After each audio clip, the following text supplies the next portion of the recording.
Traveling from Vancouver to Halifax. So, pond update. Awareness and funds for children's cancer research and supporting other programs across Canada. Find full details of his journey at CJCY. Today in Canada. I haven't cleaned my filters in my pond since last fall. Oh my God, let's look at the pond and see how bad it is. I've got the hose out so I can clean everything. And this is the 5-foot deep pond. And the koi are starting to come alive. These plants are starting to grow again. There was a shoot here and there. And they just send runners. And when it's warm, they'll just pop right up. And this will be a floating marsh. And they make white flowers. Got some of the plants out for the day. And the fish are out looking. And this little bit of algae that you see that rises can just be scooped out with a net. So there's very little cleaning. I actually don't clean my pond like other people clean.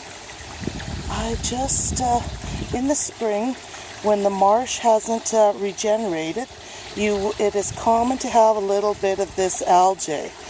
But it's easy enough to remove once a day, just a little bit of grooming. You can see here is a shoot coming. And that should be good enough. Most of the algae will all but disappear once summer gets here because the powerful sedges that grow in the pond will be back to life and sucking all the extra nutrients out of the pond. So this is before I've cleaned my filters. There's no actual pumps or filters in the upper pond. And the upper ponds are usually the cleanest. And at the very bottom, you'll see there's that's a little crab apple. And the koi fish will nibble on them as food. And I've got the plants out for the day. It's a really nice day. So these are my succulents that were in the greenhouse over the winter. So, and I'm having my coffee. Got lots of tidying up to do. Those are the medium-sized koi. And the largest koi are down here. This is the pond I'm going to put a new filter in. Or sorry, a new liner. There'll be a new liner. So I'm going to hook up the extra pump that will be in here and filter. I'll have the filters all right here. And it will pump up to the uppermost level. And then there is a double filter over there as well. So right now there's just the one pump in here. And those are the double barrel filters that I have not cleaned since last fall. So you can see the algae is gathering on it. I'm going to take them out and just give them a good cleaning. And I'm going to hook up the extra filter. I'll hook up the extra filters so that it will simulate a spring runoff like you see in the spring. Look at the marsh marigold. It just literally popped. It's always the first to grow. And there's the flowers starting to develop. Marsh marigolds usually grow as soon as the ice is gone, even before the ice is gone. Oh, I see a bit of debris down there. All I do for cleaning is I'll run a net because most of the waste all gathers right there. So I'll run the net down. I see there's a plastic pot that blew in from the wind, an empty pot. So I'll just do a quick cleaning, just one scoop with the net. I don't obsess with scrubbing or cleaning. I never take the pond apart to clean. I don't even barely remove the dead waste from last year from the top because it'll regenerate. I did pull some of it away, but if you obsess with cleaning your pond and taking everything apart, then your pond water quality will be the poorest, because the water needs to be living and natural and organic. Like, I will clean up some of that there, and I'm going to clean the filter in there and get that operational, that little skimmer box. And I'll do maybe a little bit of a scoop with the net. Just take the net, scoop some of the stuff that's settled at the bottom, and that should all be that's needed. That's all I ever do. I don't take the whole pond apart like some people obsess with. They'll take literally their whole pond apart and wash down the sides. That's a big no-no. I would never do that. I haven't even moved those two largest koi in probably 20 years. So that when I move them and put the new liner in there, that will be the first time they've moved in so many years, decades. So little fruits falling all over. And those koi are like now 26 years old, just the two biggest ones. That orange one and the big white one here. They're starting to wake up. They're a little shy when they first wake up. The other koi escaped from up here.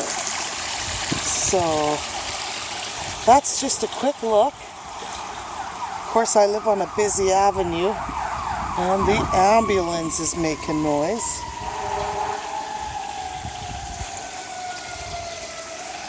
So that's today in Canada.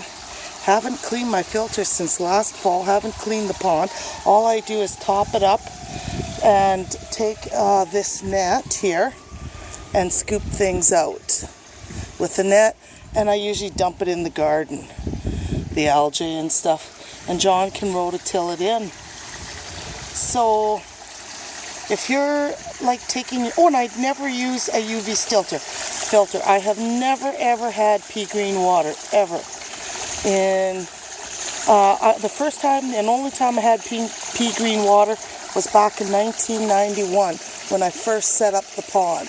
Because when you first set up the pond, the water is not living. It doesn't have enough living bacteria and stuff in there to keep the pond beautiful. Now, the only thing I'm going to be really sad about when I replace the liner is that I'm going to lose this old world growth of algae. So it will take a few months to regrow it. But the algae in here is just a beautiful thick carpet. It's not too long, but it's soft and luxurious. And the koi like to eat it.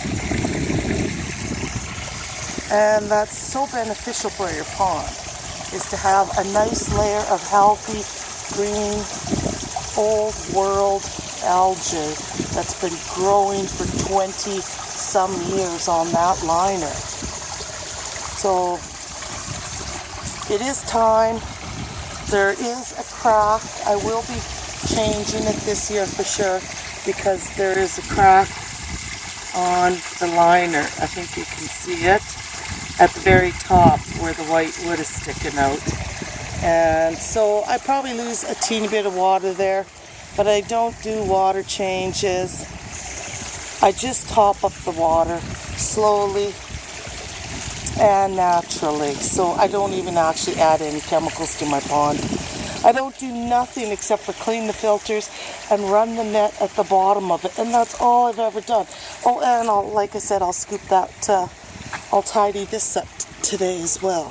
So tomorrow when I do another video, like when the plant is ready to shed the old leaves, they'll come out nice and easily, right? So the plant is ready now. I don't have to pull hard. And the old grass from last year, the plant is allowing me to take it now. Earlier, you couldn't pull it out. It was still rooted. And I don't like to remove the old growth until the plant is ready to shed it naturally. Like, it's coming out easy now. I don't have to really tug at it. I won't remove all of it because Well, the koi fish like to live in there. And there's probably lots of good bacteria in that plant matter and maybe little snails and life.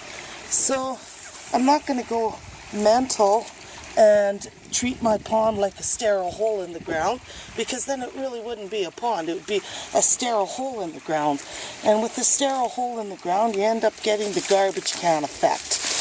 The garbage can effect is when nothing is digesting, and then you get ammonia spikes because you don't have the beneficial bacteria that's required. Oh, that aquatic mint smells so nice. So just a little bit of grooming. Like I said, I don't obsess with it. It's not natural to obsess with it. I'm going to take some of this extra aquatic mint out because it's a weed. And I want to have room for my lilies. There we go. And some of these seeds.